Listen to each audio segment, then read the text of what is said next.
kids, this is Rupali Singh. As you all know that I am teaching you English subject.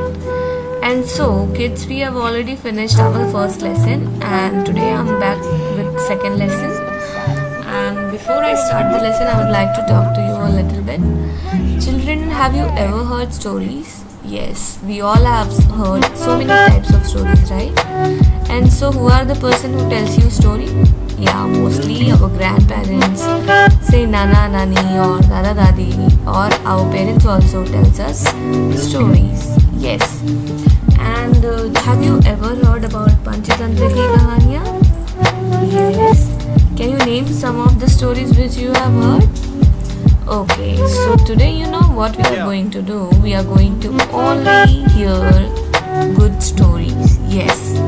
So you will ask me, teacher, you are telling that we will hear a story, but why we are having fables here? Yes, I'll tell you this. You know, children, fables are also short stories. Yes. So we will be studying today. We will be hearing a story. So fables are what, children? Fables are short stories. And in your second lesson of English textbook, there is a lesson called as Aesop's Fables. So today we will be learning the second lesson of your English textbook. The name of the lesson is Aesop's Fables.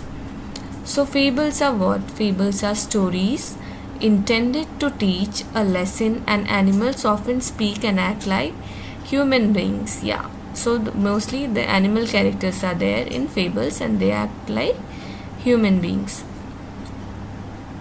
Elements to remember. Animals are usually the main characters in the fables.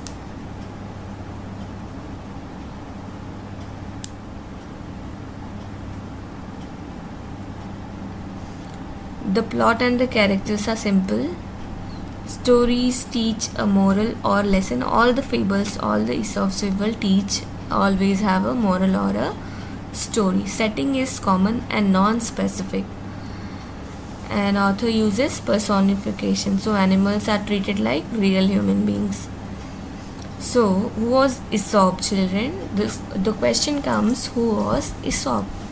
Because we are learning about Aesop's fables, so we must know who was Aesop. So Aesop was a slave that lived about 550 BC. That means long ago, children. Yeah, long time back. He was famous for his fables. Legend says he was granted freedom from his master because he enjoyed the stories so much. So he was a slave and he was granted freedom because of the stories. Interesting fact about Aesop is that Aesop didn't write down any of his fables, but after his death they were written down for him. So Aesop was actually a story narrator. He never used to write any stories, but it was written after his death. So children, see, this is the story of the Aesop for the children, written by Milo Winter. And who is this? Can you guess? Yeah, he is none other than the Aesop himself. Yeah, he is the great storyteller Aesop. Okay, so these are some examples of the stories which was written by Aesop. The grasshopper and the ants, the tortoise and the hare, the lion and the mouse. Have you all heard about all three stories? I am very sure that all of you have heard all these stories in your childhood days. So the author's purpose in this kind of stories, in these kinds of fables are, here the stories are very brief and told to adults for entertainment purpose. So stories are basically from the entertainment point of view.